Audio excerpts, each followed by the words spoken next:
সবচাইতে সুন্দর আমল হলো কেউ না দেখলেও কে দেখতেছে। পীর সাহেব কইছে তোরা কে খলিফা হবি? আমরা সবাই হব না। 3 জনকে পরীক্ষা করতেছে, 3টা মুরগি দিয়ে জব করে রেখে যা, কেউ জান না দেখে। 2 জন জব করছে, একজন মুরগি নিয়ে এসে হাজির। পীর সাহেব কই কে রে তোরা জব করলি তুই পারলি না কেন? একজনকে কইছে কোথায় জব করলি? ঘরের মধ্যে দরজা জানলা বন্ধ করে, কেউ দেখেনি। আর একজন বলতেছে খেরের পালার পাশে গিয়ে চারিদিকে তাকাই দেখছি কেউ নাই, ওটি মেরে দিছে। আর একজনকে বলতে তোর খবর কি? বলে হুজুর সেখানে যাই জব করতে গিয়ে আমার ইমান বলতেছে কেউ না দেখলেও আমার আল্লাহ দেখতেছে। সকালবেলা আসা 2 বন্ধু গল্প করতেছে রাতের খবর কি? আমি একলাই 30টা মারছি। একলাই 30টা মারলি, কেউ দেখেনি? না না, দরজা জানলা বন্ধ করে মারছি। কে দেখি রে? আপনারা বলেন তো কেউ দেখে নাই? কেউ দেখে নাই? তোমার 2 কান্দে 2 মুহুরি লেখিতেছেন ডায়েরি, 2 কান্দে 2 মুহুরি লেখিতেছেন ডায়েরি, দলিল দেখে রায় দিবে, টাকা পয়সার নাই কারবার। সবাই বলেন আছেন আমার মুক্তার, আছেন আমার ব্যারিস্টার, সেই বিচারের হাইকোর্টেতে তিনি আমায় করবেন পার।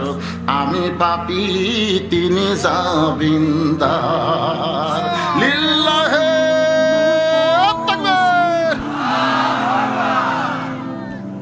তোমার মারছে তো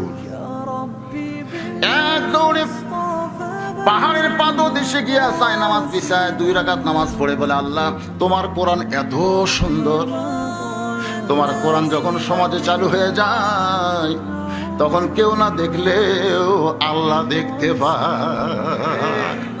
আজকে ব্রিজের মধ্যে রডের বদলে বাঁশ ঢুকছে, রাতের অন্ধকারে বাঁশ দিয়া ঢাকা দিয়া কেউ দেখেনি।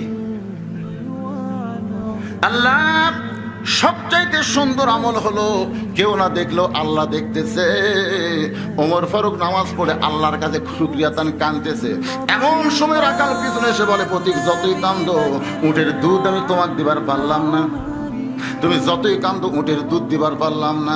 ওমর ফারুক বলে রাখাল ভাই উটের দুধের কোনো দরকার আমার নাই, বরং তোমার কাছে আমি জানতে চাই তুমি না দেখা আল্লাহকে কলিজার মধ্যে জায়গা দিয়া আল্লাহর কোরআন অনুযায়ী আমল করতেছ, এর বিনিময়ে তোমার চাহিদা কি? তোমার চাহিদা কি? কারণ দুনিয়াতে ভালো কোনো বাড়ি পাও নাই, ভালো গাড়ি পাও নাই, ভালো চাকরিও পাও নাই, রোদে পড়ে পড়ে উড়ার দুম্বা চড়াও, এত কষ্ট করে তোমার দুনিয়া চলতেছে, এরপরেও তুমি আল্লাহর আইন কোরআন মানতেছো, এর বিনিময়ে তোমার চাহিদা কি? মাঝে মধ্যে ওয়াজ করে যখন বাড়িতে যাই রাস্তার মধ্যে বউ বলতেছে আপনি এখন কোন জায়গায়? আমি বললাম সিরাজগঞ্জের মোড় ছাড়লাম। ভাই বাড়িতে আসবেন না? আমি বললাম বাড়িতে কেন যাব না? বলে আশেপাশে পুলিশ ঘুর ঘুর করতেছে, না আসাই ভালো। সঙ্গে সঙ্গে নিজের বুকে চড় গিয়ে বলে বসলু তুই কি এমন অপরাধ করেছিস, তোরে পুলিশ খোঁজে কেন?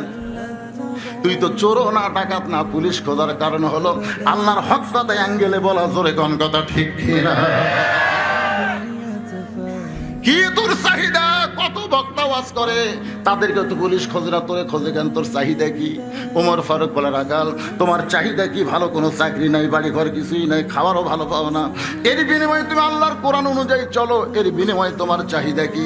রাখাল মুসকি মুসকি হাসের বলে পথিক আমার চাহিদা যদি জানতে চাও তাহলে শোনো, রব্বানা পড়েন, রব্বানা আতিনা ফিদ দুনিয়া হাসানাতাও ওয়া ফিল আখিরাতি হাসানা ওয়া কিনা আযাবান নার।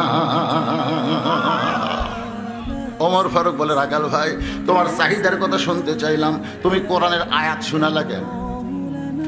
তুমি কোরআনের আয়াত শোনালা কেন? ওমর ফারুক বলে রাখাল